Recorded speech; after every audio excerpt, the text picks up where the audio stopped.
All right, welcome back to the show where Carmen Vitale and myself are recapping night one of the 2024 NFL Draft. I'm going to launch into a segment we're calling Best Home Fit. This segment is brought to you by Zillow, agents, tours, loans, homes. If we're talking best fit, we're going to keep this really simple. Yeah.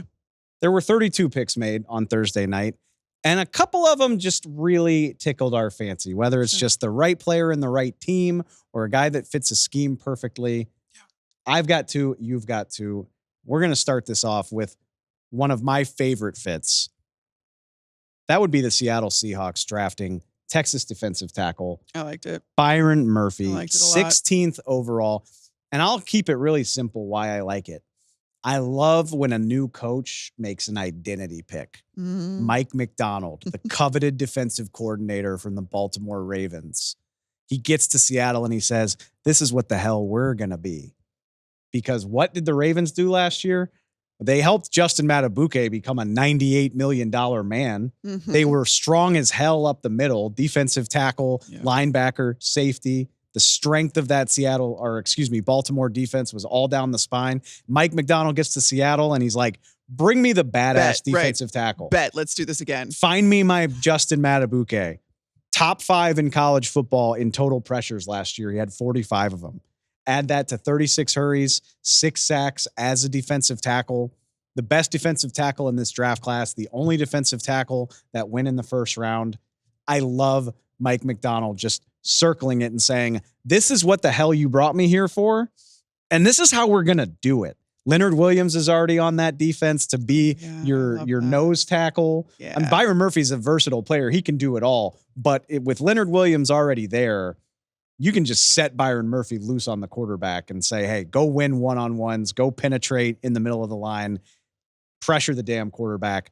Just love this pick by the Seattle Seahawks. I do too. And especially because they were kind of in the market for a defensive tackle last year anyway, before Mike McDonald even got there. So now you get your guy and you get the foundation of a really good Mike McDonald defense. Take me to yours.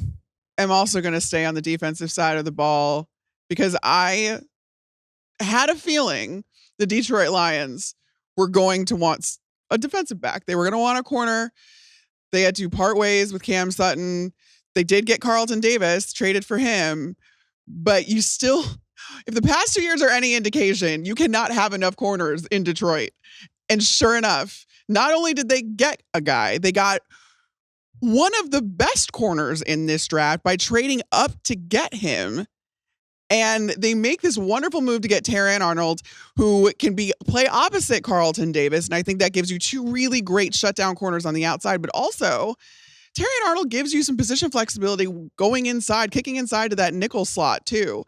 And I think that you cannot have enough position versatility in this defense. Oh, did the Lions learn a thing or two from having a versatile Bama defensive back in their secondary last year? Perhaps. And it's really funny now because Carlton Davis is outnumbered. He's an Auburn guy. And now you've got... Oh, they have the Iron Bowl secondary. They have the Iron Bowl secondary. Brian Branch, Carlton Davis, and now Terrior Arnold. I believe their corners coach is also from Bama. Like, shocking. There's a lot of tide rolling up in Detroit, but I really, really like what this Detroit secondary can become and the fact that it is insulating itself against injury so that the only weakness that you can really point to with this Detroit team last year is now no longer a weakness.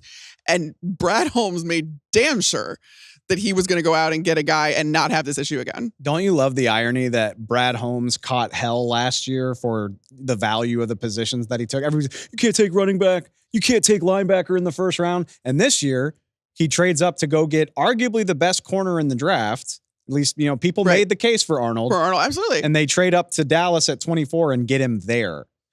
I call that value. I'm guessing Brad Holmes didn't hear about that this year. No, he went up and he got his dude. And again, I was so interested to see if their draft strategy was going to change now that their needs had narrowed. They're trying to put the cherry on top of the sundae. Like they had the Super Bowl within reach and it got ripped away from them. They don't want that to happen again this year. And they're going to be in a really tough division. So I really appreciate what the Detroit Lions did. I love it. And in keeping, I love my next one because it's in keeping with the theme of fit, not necessarily player, but fit. Because my next one, I'm just going to keep it in the Texas family, hook 'em horns. Xavier Worthy going to the Kansas City Chiefs, who also made a minor trade up, swapped with their nemesis, the Bills. How about the Buffalo Bills just continuing to give the Chiefs opportunities to draft players? Patrick Mahomes years and years ago. Now it's Xavier Worthy becoming a Kansas City Chief. And here's the funny thing, Carmen.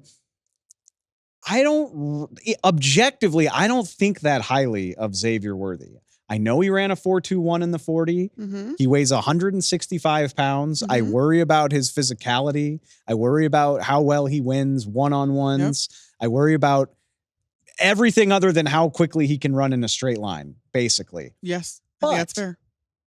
He now plays with Patrick Mahomes and the Kansas City Chiefs, and that stretches the field. It's a dynamite fit for so many reasons. I mean, I don't want to compare a rookie to Tyreek Hill, but we already know what this offense can look like with a field stretcher. Absolutely. Even if Xavier Worthy isn't catching a lot of balls, which I think he will, but even if he's not, the threat makes life easier on Travis Kelce. It makes life easier on Rashee Rice. Yep. I assume Rashee Rice will play a role this season. I guess we'll see how that goes. But I mean, the guy just, the speed changes the game. It's a field flipping asset. Yep. He had 9 gains of 39 plus yards for the Longhorns last year. He can be a return man if they want him to. If he was going to go anywhere, I think it needed to be Buffalo or Kansas City, where you have these big-armed, athletic quarterbacks who can extend plays and launch that sucker downfield. And wouldn't you know, that's exactly where he winds up. So I don't love the player that much, but I love him in Kansas City. Mm-hmm. I just think this is perfect.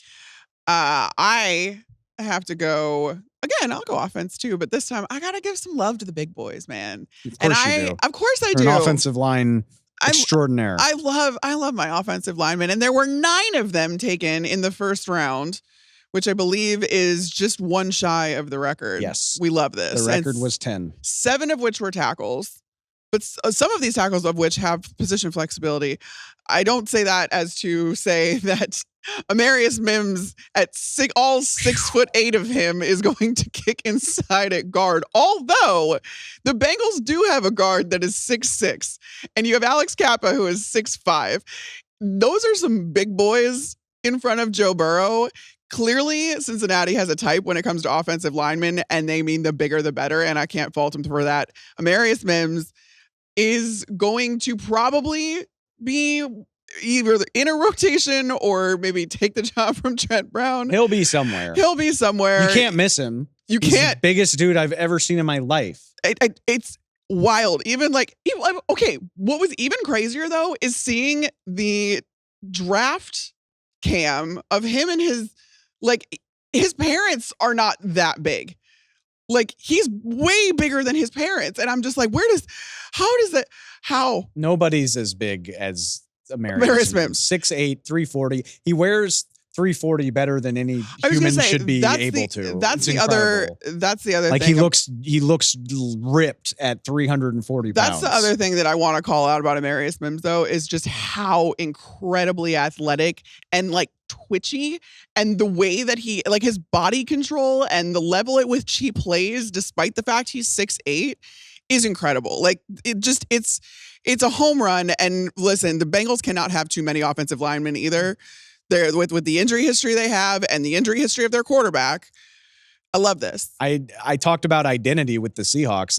The Bengals just keep throwing stuff at their O-line. They're like, yes. Oh, signing Lyle Collins didn't work. Try it again. Oh, drafting this guy didn't work. Try it again. We're going to get this right. My favorite thing about Amari Mims, 8 college starts. Yeah. He's that talented that he made 8 college starts and became a top 20 pick. And yeah. I don't blame the Bengals. That's the wild part too, is for as athletic as he is, he has not scratched his ceiling at all. If he does, I don't think Joe Burrow is going to be getting sacked very often in the future.